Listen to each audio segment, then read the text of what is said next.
नमस्कार, मी पंजाब डक हवामान अभ्यासक मुक्काम पोस्ट गोवी धामणगाव तालुका शिलो जिल्हा परभणी। 19 एप्रिल 20 आणि 21 दरम्यान आता सांगायचं झालं तर कोणत्या भागामध्ये सांगायचं, दक्षिण महाराष्ट्र, पश्चिम महाराष्ट्र, कोकण पट्टी ह्या भागामध्ये पाऊस पडणार आहे म्हणून हे अंदाज लक्षात घ्यायचा।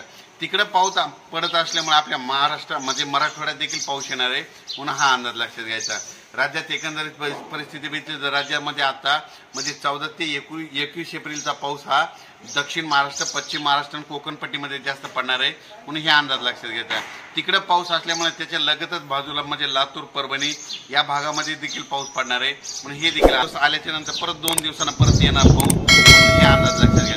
त्याच्यानंतर म्हणजे आता 21 एप्रिलचा पाऊस हा दक्षिण महाराष्ट्र, पश्चिम महाराष्ट्र आणि कोकण पट्टीमध्ये जास्त पडणार आहे म्हणून हे अंदाज लक्षात घ्यायचा। तिकडे पाऊस असल्यामुळे त्याच्या लगतच बाजूला म्हणजे लातूर, परभणी या भागामध्ये देखील पाऊस पडणार आहे म्हणून हे देखील अंदाज लक्षात घ्यायचा। अचानक वातावरणात बदल झाला तर लगेच एक मेसेज दिला जाईल। धन्यवाद।